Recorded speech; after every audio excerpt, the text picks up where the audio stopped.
ஹல்லேலூயா. தேவனுக்கு ஸ்தோத்திரம். நம்முடைய கர்த்தராகிய இயேசு கிறிஸ்துவின் நாமத்தினால் யாவரையும் வாழ்த்துகிறேன். நல்லா இருக்கீங்களா?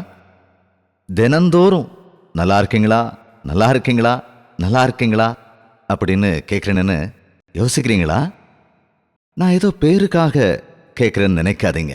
உண்மையாவே நீங்க நல்லா இருக்கணும்னு, நீங்க சுகமா இருக்கணும்னு, ஆண்டவருடைய கிருபையால பாதுகாப்பா இருக்கணும்னு, ஆண்டவருடைய ஆசீர்வாதத்தால வாழணும்னு உங்களுக்காக பாரத்தோடு எப்போதும் ஜெபிச்சு தேவனுடைய வசனங்களை தினந்தோறும் உங்ககிட்ட கொண்டு வந்துகிட்டு இருக்கோம். எவ்வளவு சிரமம் இருந்தாலும், எவ்வளவு செலவானாலும் இந்த நிகழ்ச்சி மூலமா ஆண்டவருடைய வருகையை உங்களுக்கு தெரியப்படுத்தணும்னு நாங்க விரும்புறோம்.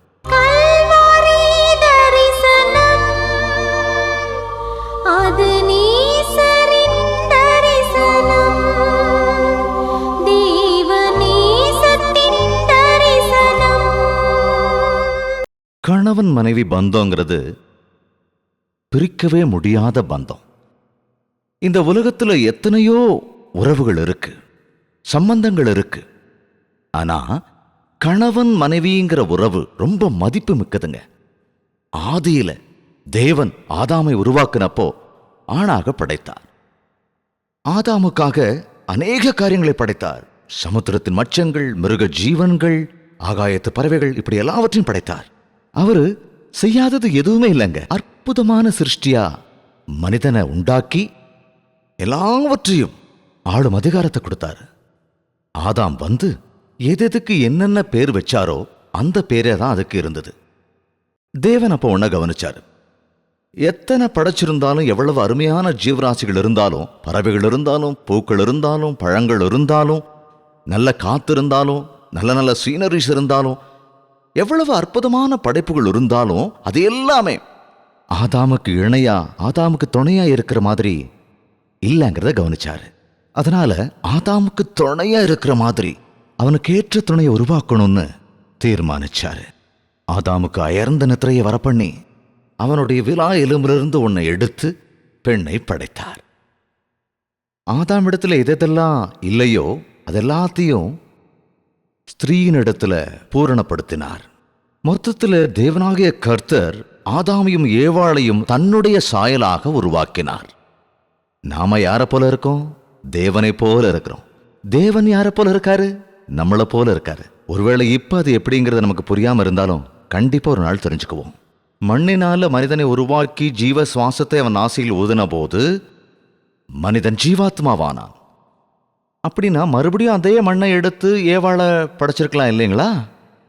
ஆனா அப்படி மட்டும் அவங்கள படைச்சிருந்தா அவங்களுக்குள்ள தாம்பத்தியம் இருந்திருக்காது. அதனால தான் அவனுடைய விலா எலும்பிலிருந்து ஒரு எலும்பை எடுத்து ஸ்திரீயை உருவாக்கினார். மேத்யூ ஹென்ரிங்கிற பைபிள் கமெண்டேட்டர் எப்படி சொன்னாரு, ஆதாமுடைய கால் எலும்புல ஒரு எலும்பை எடுத்து ஆண்டவர் ஏவாளை உருவாக்கியிருக்கலாமே. ஒருவேளை அப்படி செஞ்சிருந்தா இந்த நாள் கணவர்கள் தங்கள் மனைவிகள் என்ன சொல்லுவாங்க? வார்த்தைக்கு வார்த்தை, நீ எங்கிருந்து வந்த தெரியுமா? என் கால் எலும்புல இருந்து, அதனால நீ என் காலடியில் தான் கிடக்கணும் அப்படிமாங்க இல்லையா? அப்படித்தானே? நம்ம நாட்டில் பெண்கள்னாவே ஆண்கள் காலடியில் தான் கிடக்கணும் அப்படின்னு நினைக்கிறோம். கணவனோட காலத்தொட்டு வணங்கணும், காலடியிலேயே இருக்கணும்னு தான் நாம் நினைக்கிறோம்.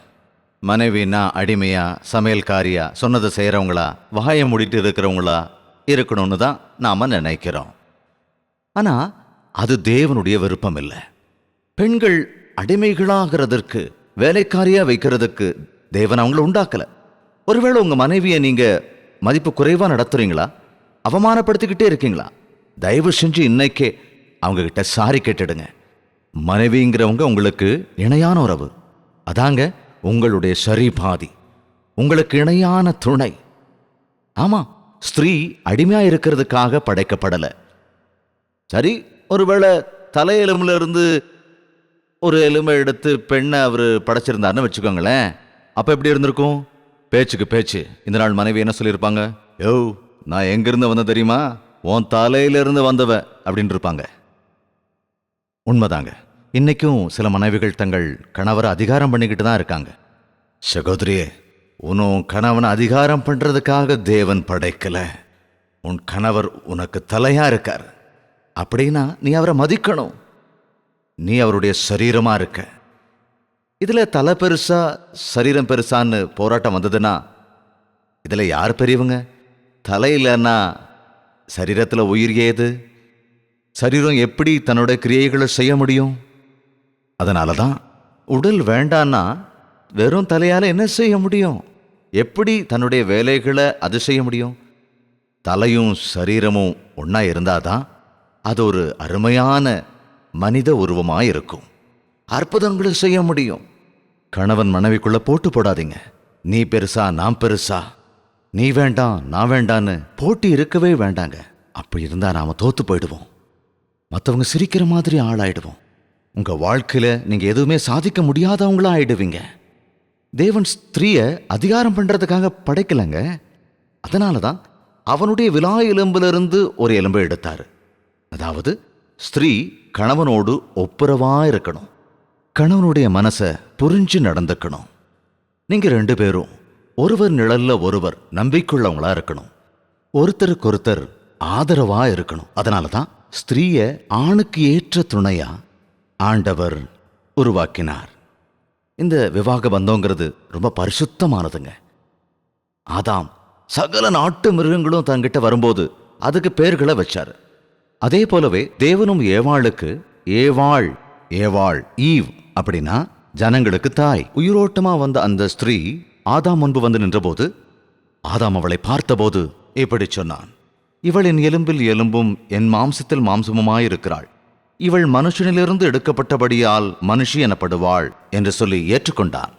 தேவன் சொன்னார், இது நிமித்தம் புருஷன் தன் தகப்பனையும் தாயையும் விட்டு தன் மனைவியோடு இசைந்திருப்பான், அவர்கள் ஒரே மாமிசமாயிருப்பார்கள் என்றார். கணவன் மனைவி பந்தங்கிறது ஒன்றாய் இணைந்திருப்பது. சிந்தையில் ஒரு மனப்பாடு, செயலில் ஒரு மனப்பாடு. விவாகங்கிறது தனித்தனியா இருக்கிறவங்கள ஒன்னா இணைக்கக்கூடியது. திருமணம் ஆனதுக்கு அப்புறம் தாய் தகப்பனை பிரிஞ்சு மனைவியோட சேர்ந்திருக்கணும். திருமணம் ஆகிற வரைக்கும் தாய் தகப்பனுடைய அரவணைப்பில் இருந்திருப்போம். தாய் தகப்பனோட பயபக்தியா வளர்ந்திருப்போம். தாய் தகப்பனுடைய ஆசீர்வாதம் நமக்கு எப்போ இருந்திருக்கும். இப்போ திருமணம் ஆனதுக்கு அப்புறம் வாழ்க்கையில முதலிடம் மனைவிக்கு தான், கணவனுக்கு தான். இன்னைக்கும் பல குடும்பங்கள்ல சண்டைகளுக்கும் பிரச்சனைகளுக்கும் காரணம் என்னன்னா, திருமணம் ஆனதுக்கு அப்புறம் கூட மனைவியை விட தாய் தகப்பனுக்கு இடம் கொடுக்கிறது, கணவனை விட தாய் தகப்பனுக்கு மரியாதை கொடுக்கிறது. இதுதான் முக்கியமான காரணம். பெற்றோர்கள் கூட கல்யாணமானதுக்கு அப்புறம் மகனையோ மருமகளையோ அவங்க வழியில தனியா விடாம, திருமணம் ஆனதுக்கு அப்புறம் கூட மகன் மேல அதிகாரம் செய்யறதும் மகளுக்கு அறிவுரை சொல்றதா முயற்சி பண்ணி தாய் தகப்பன் குடும்பத்துல பிரச்சனையை உண்டு பண்ணிக்கிட்டு இருக்காங்க. நீங்க தான் வளர்த்தீங்க, பெரியவங்களாக்குனீங்க, அவங்கள ஒரு குடும்பமா ஆக்கியிருக்கீங்க. அப்ப அவங்களுக்கு தேவையான உதவிகளை சகாயங்களை செய்யுங்க, அன்பை செலுத்துங்க. ஆனா அவங்க 2 பேருக்கும் மத்தியில நீங்க நுழையாதீங்க. அவங்க 2 பேருக்கு இடையில இருக்கிற அன்பு பெறுகிறதுக்கான அறிவுரையை வேணும்னா சொல்லலாம். அவங்க 2 பேரையும் பிரிக்கிறதுக்கான முயற்சியை பண்ணவே கூடாதுங்க. எத்தனையோ குடும்பங்கள்ல இப்ப கூட திருமணம் ஆன இளம் தம்பதியினர் ஒருத்தர் புரிஞ்சுக்கிறதுக்கு முன்னாடியே அவங்களுக்குள்ள வேறுபாட்டை ஏற்படுத்த பெற்றோர்கள், சொந்தக்காரங்க, நண்பர்கள் நிறைய இருக்காங்க. தயவு செஞ்சு குடும்பம் கட்டப்படணும்னா அந்த கணவன் மனைவியை நீங்க விட்டுடுங்க. ஓகே? அவங்க 2 பேரையும் குதூகலமா இருக்க விடுங்க. அவங்களோட வியூ அவங்க விருப்பப்படி வாழ்றதுக்கு இடம் கொடுங்க, மாற வழி விடுங்க, ஒருத்தர் அட்ஜஸ்ட் பண்ணி வாழ விடுங்க. உனக்காக நான் இதை விட்டு கொடுக்குறேன், எனக்காக நீ இதை விட்டு கொடு அப்படின்னு அவங்களுக்குள்ள விட்டு கொடுத்து போறதுக்கு வாய்ப்புகள் ஏற்படுத்தி கொடுங்க. எஸ், சில நேரம் அதுக்கு டைமும் கூட தேவைப்படலாம். அது பிடிவாத மாதிரி தெரியலாம். நாம யாரும் அவங்க நடுவில் போகாம இருந்தா அவங்களே அவங்கள சரி பண்ணிக்குவாங்க. கணவன் மனைவியான நீங்க கல்யாணம் ஆனதுக்கு அப்புறம் அம்மா சொல்றதை கேட்டேன், அப்பா சொல்றதை கேட்டேன் சொல்லாதீங்க. நீங்க திருமணம் ஆகும்போது வாக்குத்தத்தம் பண்ணி தேவனுடைய சமூகத்துல பரிசுத்த விவாகம் பண்ண நீங்க உன்னுடைய மனவாட்டியா, உன்னுடைய மனவாளனா நீ ஏத்துக்கிட்ட உங்களுக்கு உண்மையா இருக்கணும், நம்பிக்கையா இருக்கணும். அநேக குடும்பங்கள்ல வர பிரச்சனைக்கு காரணம் ஒரு 3வது மனுஷன் அந்த குடும்பங்களுக்குள்ள தலையிடுறது தான். கணவன் மனைவிக்குள்ள எந்த பிரச்சனைக்கும் இடம் கொடுக்கவே கூடாது. அவங்க 2 பேரும் ஒரே மனசா இருக்கணும். ஒரே எண்ணங்களோட வாழணும்னா 2 பேரையும் கட்டி போட்ட வராதுங்க.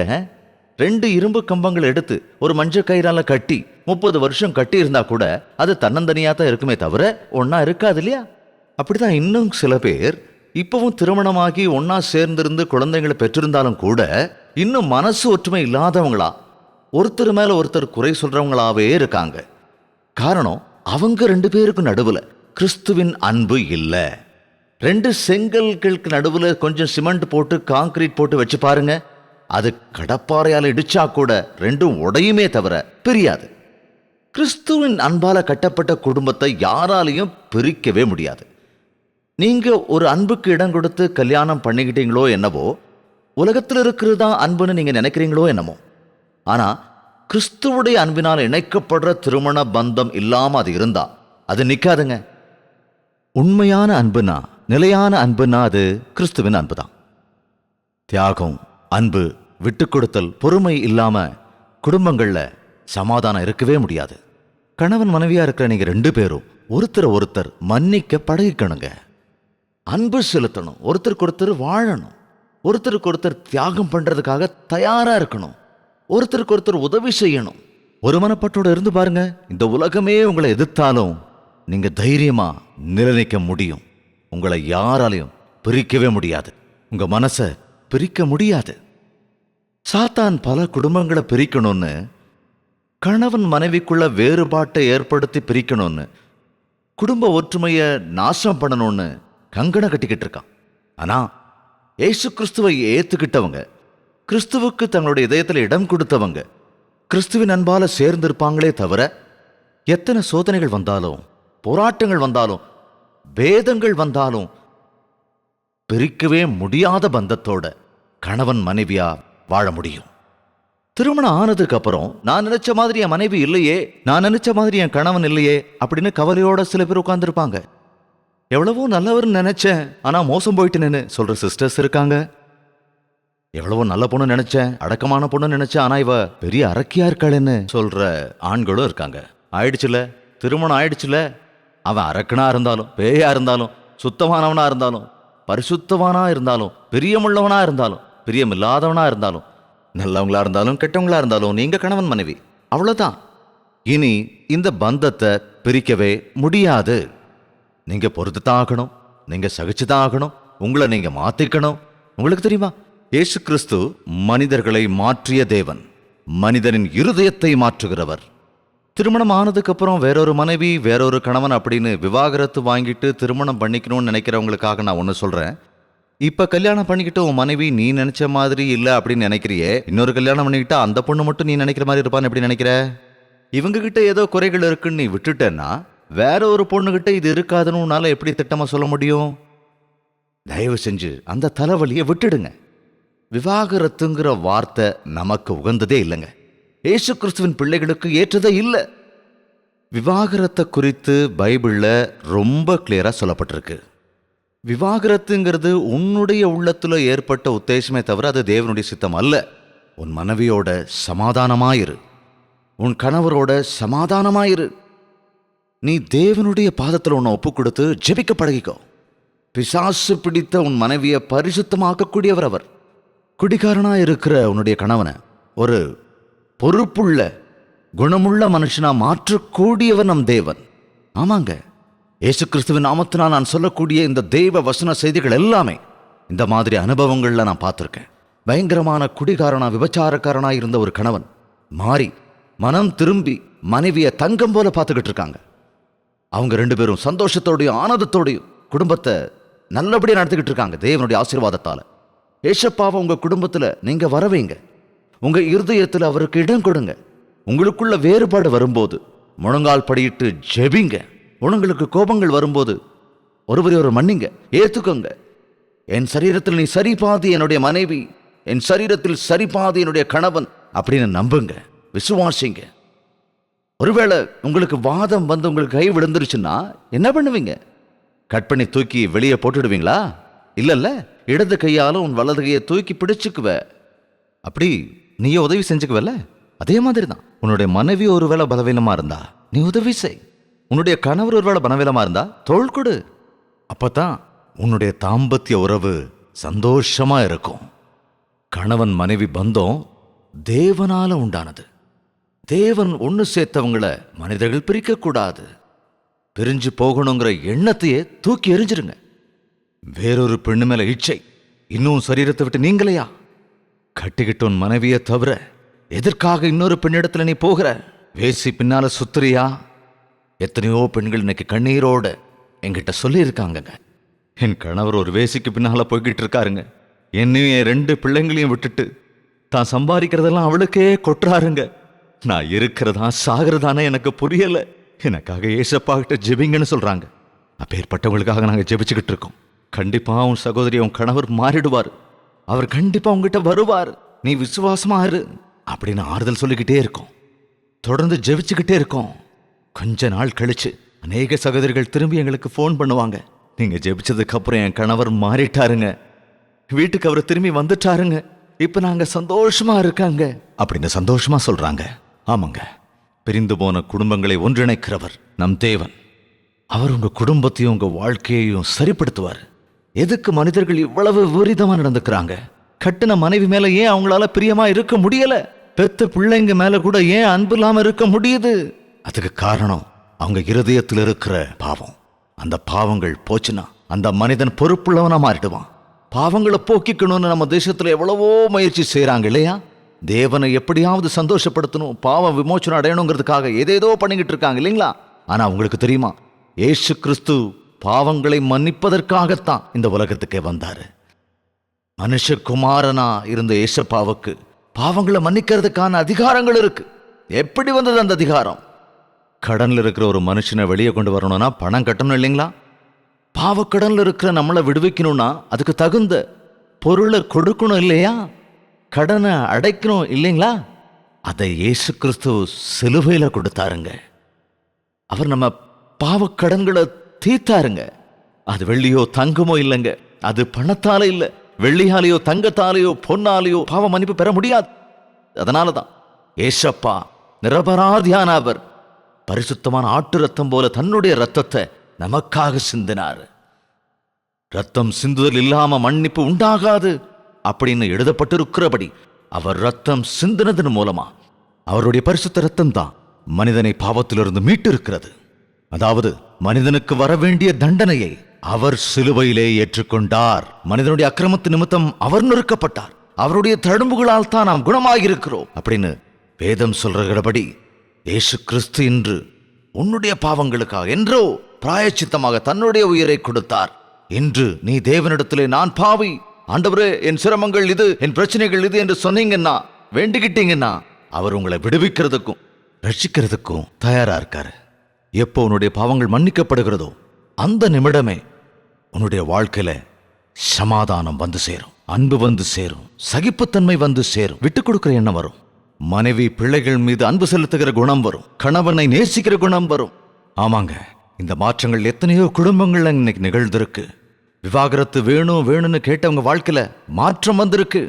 இன்னும் சொல்ல போனா விவாகரத்துக்காக கோர்ட்டுக்கு போனவங்க கூட இன்னைக்கு அந்த கேஸை வாபஸ் வாங்கிக்கிட்டு ஒன்னா சேர்ந்து வாழ்ற நிலைமை ஆண்டவர் கொடுத்திருக்காரு. குழந்தைகளோட, மனைவியோட, கணவரோட, குடும்பத்தோட சந்தோஷமா இன்னைக்கு வாழ்ந்துகிட்டு இருக்காங்க.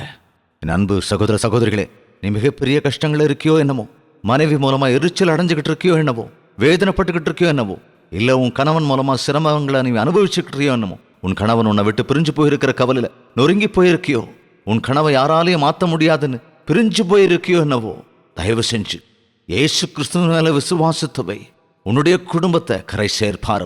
உன்னுடைய வாழ்க்கையில புது மாற்றங்களை உருவாக்குவார். இப்பவே இந்த நிகழ்ச்சியை நீங்க பார்த்துக்கிட்டு இருக்கும் போதே நீ உன்னுடைய மனைவியை கஷ்டப்படுத்திக்கிட்டு இருக்கேங்கிறத உணர்ந்தேனா, அப்புறம் உடனே அவர்கிட்ட சமாதானம் ஆயிடு. போன் பண்ணி சாரி சொல்லு. அப்புறம் வீட்டுக்கு போய் ஆண்டவரே என்ன மன்னிங்கப்பா அப்படின்னு ஜெபிச்சு சீக்கிரமா வீட்டுக்கு போ. உன் குடும்பத்தை பிரிக்கிறதுக்கு சாத்தான் செஞ்ச எல்லா விதமான காரியங்களையும் இப்பவே ஒண்ணுமில்லாம தேவன் மாற்றி போடுவார். அற்புதங்களை நடத்துவார்.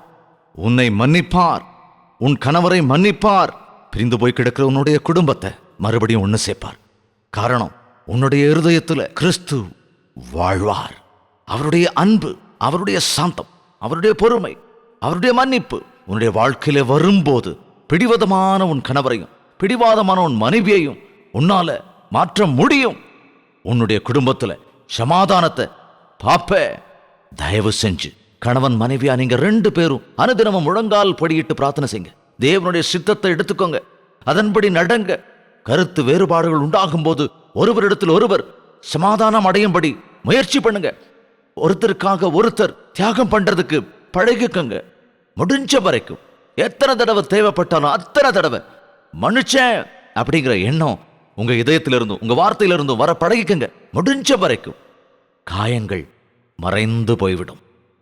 ஒருத்தருக்கு ஒருத்தர் காயப்படுத்திக்கிட்டு, திட்டிக்கிட்டு, குற்றப்படுத்திக்கிட்டு, வருத்தப்படுத்திக்கிட்டு செய்த தவறு எல்லாத்தையும் சொல்லி காட்டாதீங்க. அன்பு, அது மட்டும் போதுங்க. இன்னும் திருமண வாழ்க்கையை பத்தி நீங்க இன்னும் தெரிஞ்சுக்கணும்னா, கணவன் மனைவி பந்தத்தை பத்தி நீங்க இன்னும் அதிகமா தெரிஞ்சுக்கணும்னா, ரோமருக்கு எழுதின நிருபம் 7வது அதிகாரத்தையும் 1 கொரிந்தியர் 7வது அதிகாரத்தையும் வாசிச்சு பாருங்க. ஆண்டவருடைய சமூகத்தில் முழங்கால் படியிட்டு ஜெபிங்க. ஒரு அற்புதத்தை நடத்துவார். இப்பொழுதே தேவனுடைய பாதத்தில் முழங்காலிட்டு ஜெபிக்கலாமா? ஜெபம். அன்பும் பிரியமும் நிறைந்த பிதாவே, இப்பொழுதும் இந்த நிகழ்ச்சியை கவனமாய் பார்த்து கொண்டு உம்முடைய வார்த்தைகளை கேட்டுக்கொண்டிருக்கிற ஒவ்வொருவரையும் ஏறெடுத்து பாருங்கப்பா. முக்கியமாக கணவன் மனைவி பந்தம் எவ்வளவு முக்கியமானதோ, கணவன் மனைவியாக உன்னை எப்படி வைக்க வேண்டும் என்று நீங்க சொல்லியிருக்கீங்களோ, தெரிந்து கொண்டவர்களாக அவர்களை மாற்ற வேண்டும் அப்பா. இந்த நிகழ்ச்சியை பார்த்து கொண்டிருக்கிற எந்த கணவனாக இருந்தாலும் தன்னுடைய குடும்பத்து மேல கவனம் இல்லாம பொறுப்பில்லாம இருக்கிறவரா இருந்தாருன்னா, மனைவியை கஷ்டப்படுத்தி துன்பப்படுத்துகிறவரா இருந்தா, சித்திரவதை பண்றவங்களா இருந்தாலும், அப்படிப்பட்ட அவங்க எண்ணங்களை இப்பவே மாற்றுங்கப்பா.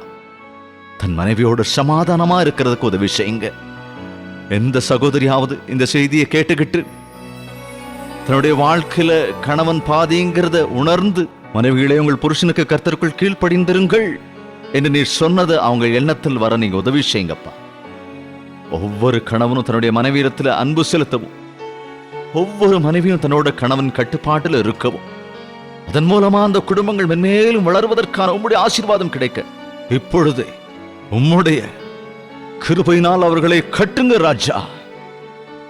எந்த குடும்பத்திலெல்லாம் சாத்தான் நுழைஞ்சு கருத்து வேறுபாடுகளை உண்டு செய்கிறானோ, அந்த குடும்பத்தை வீதியில தள்ளுகிறானோ, கோர்ட் வரைக்கும் போக செய்கிறானோ, அப்படிப்பட்டவர்களை இப்பொழுதே தன் நிலையை உணர்ந்து, எங்களுடைய பிரச்சனைகளுக்கு தீர்வு கோர்ட்டில் இல்லை, எந்த மனிதனாலையும் எங்களுடைய பிரச்சனைக்கு தீர்வு சொல்ல முடியாதுங்கிறத உணர்ந்து, என் ஏசப்பாவால தான் என் குடும்பம் கட்ட முடியும், ஒண்ணு சேர்க்க முடியும், என் கணவரை மனைவியை மாற்றக்கூடியவர் அவர்தான், எங்க காயங்களை ஆற்றக்கூடியவர் அவர்தான், எங்க வேற்றுமையை விலக்கி ஒண்ணு சேர்க்கிற தேவன் அப்படிங்கிற விசுவாசத்தோட உங்களுடைய பரிசுத்த ஆவியை அவர்கள் மேல் செலுத்துங்க அப்பா.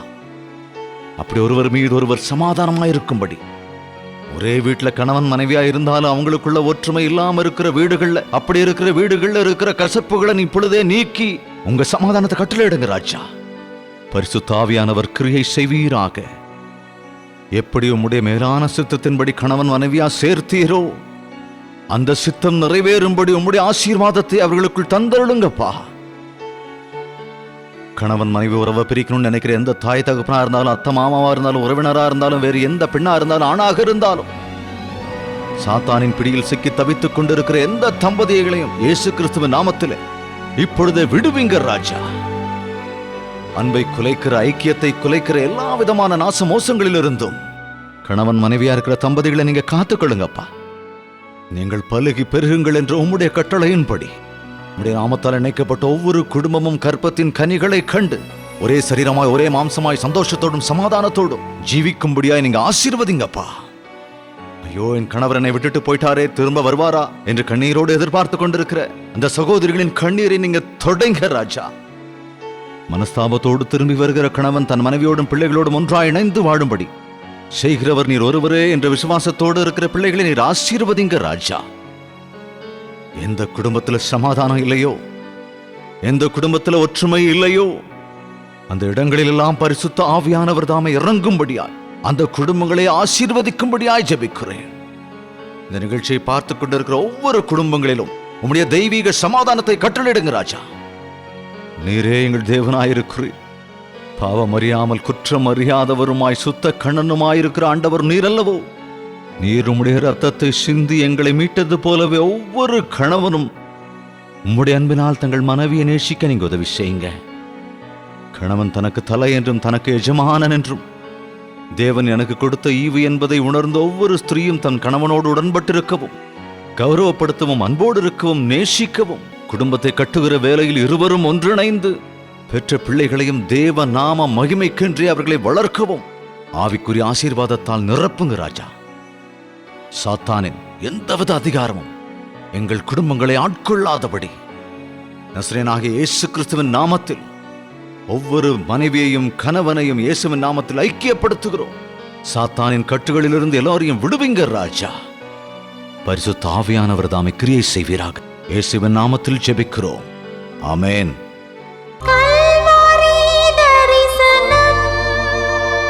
தேவனுக்கு ஸ்தோத்திரம்.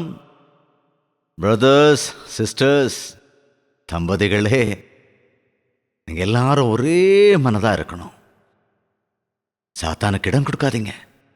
ஒருத்தர் மேல ஒருத்தர் குறை சொல்லாதீங்க. 2 பேரும் ஒரே இடத்துல இருங்க. ஒருத்தருக்கு ஒருத்தர் ஆறுதலா இருங்க. தவறுகளை சகிச்சுக்குங்க. பொறுத்து போங்க. மன்னிங்க. ஒற்றுமையா இருங்க. அப்பதான் உண்மையான விவாக பந்தம்னா என்னன்னு உங்களுக்கு புரியும். வெறும் உடல் ரீதியான உறவு மட்டும் இல்லைங்க விவாத பந்தம் அப்படிங்கிறது. மனைவிக்கு ஏதோ சமையல் செய்யறது மாத்திரமே குடும்பத்துல வேலை இல்லைம்மா. ஏதோ நீ சம்பாதிச்சு கொடுக்கறது மட்டுமே இல்லை பிரதர் உங்க வேலை. ஆனா அந்த பரலோகத்தை பூலோகத்துல காட்டணுங்கிறது தான் உங்க வேலையா இருக்கணும். தேவனுடைய சாயல் உங்க மூலமா வெளிப்படணுங்கிறது தான் தேவனுடைய சித்தம். சந்தோஷமா இருங்க, சமாதானமா இருங்க, ஒரே மனசோட இருங்க. ஆண்டவர் உங்களை ஆசீர்வதிப்பார். பழசெல்லாம் மறந்து போங்க. பழசையே பேசி பேசி தினந்தோறும் சண்டை போட்டுக்கிட்டு இருக்காதீங்க. சரி, நடந்தது நடந்து போச்சு, அவ்வளோதான். முடிஞ்சது முடிஞ்சு போச்சு, அவ்வளோதான். இப்போ இயேசு கிறிஸ்துவின் ரத்தத்தால் கழுவப்பட்டவங்களா ஒரு புது சிருஷ்டியா உங்க திருமண வாழ்க்கையை மறுபடியும் ஆரம்பிங்க. பெரிய அற்புதமான ஆசீர்வாதங்களை அனுபவிப்பீங்க. உங்களுக்காக நாங்களும் ஜெபிக்கணும்னா உங்க பெயர் மற்றும் விவரங்களை எங்களுக்கு தெரியப்படுத்துங்க. கட்டாயம் உங்களுக்காக பாரத்தோடு நாங்க எப்போதும் ஜெபிக்கிறதுக்கு தயாரா இருக்கோம். உங்களுடைய ஜெப தேவைகளை எங்களுடைய ஜெப வீரர்கள் கேட்டு எழுதி ஜெபிச்சு எனக்கும் தெரியப்படுத்துறாங்க. நானும் தவறாம ஒவ்வொரு நாளும் உங்களுடைய ஃபோன் கால்ஸ் எல்லாத்தையும் கேட்டு உங்களுக்காக தொடர்ந்து ஜெபிச்சுக்கிட்டு இருக்கேன். அது மட்டும் இல்லாமல் எங்கள் சபைகளில் கூட உங்கள் ஜெப தேவைகளுக்காக நாங்கள் தொடர்ந்து ஜெபிக்கிறோம். சில கான்ஃபிடென்ஷியல் மேட்டர்ஸ் இருந்தால் அதுக்கு நாங்கள் பொதுவான இடத்துல ஜெபிக்கிறது இல்லை, தேவனுடைய சமூகத்தில் வைப்போம். அதனால் உங்கள் குடும்பத்துக்காக நாங்கள் பிரார்த்தனை பண்ணணும்னா தயவு செஞ்சு எங்களுக்கு தெரியப்படுத்துங்க. தேவனுடைய சமூகத்தில் வச்சு விண்ணப்பிக்கிறோம். நீங்கள் கூட விசுவாசிங்க, தயவு செஞ்சு விசுவாசிங்க, பிரார்த்தனை பண்ணுங்க. தேவன் அற்புத காரியங்களை நடத்துவார்.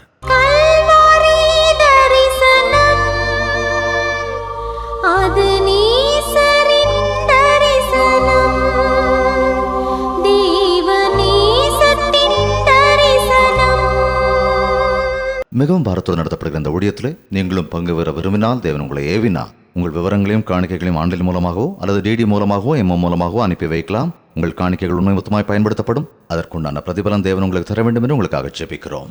மேலும் விவரங்கள் தேவை என்றால் 089-3939-3939 என்ற நம்பருக்கு கால் பண்ணி தெரிந்து கொள்ளலாம். அப்புறம் இந்த நிகழ்ச்சி மூலமா ஆண்டவர் உங்களுக்கு ஏதாவது நன்மை செஞ்சிருந்தா நீங்க உடனே எங்களுக்கு போன் மூலமாவோ இல்ல லெட்டர் மூலமாவோ தெரியப்படுத்துங்க.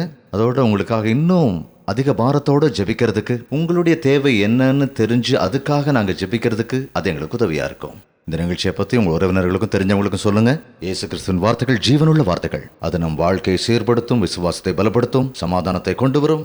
அது மட்டுமல்ல, நமக்கு தேவையான ஆவிக்குரிய பலத்தையும் சரீர பலத்தையும் ஆத்துமத்தின் பலத்தையும் நமக்கு கொண்டு வருவதனாலே தேவன் மீது விசுவாசம் வைங்க, ஊக்கமா ஜெபிங்க. தேவன் உங்களுக்கு அற்புதம் செய்வார். தேவனுக்கு சித்தமானால் மறுபடியும் சந்திக்கலாம். அது வரைக்கும் தேவனுடைய மகா கிருபை உங்களோட துணையா இருப்பதாக. உங்கள் தேவைகள் எல்லாவற்றையும் நீங்கள் எழுத வேண்டிய முகவரி ஜெய்பால் ஃபவுண்டேஷன்ஸ், இலக்கம் 29, new colony road, Velachery, Chennai 6,42,00,000.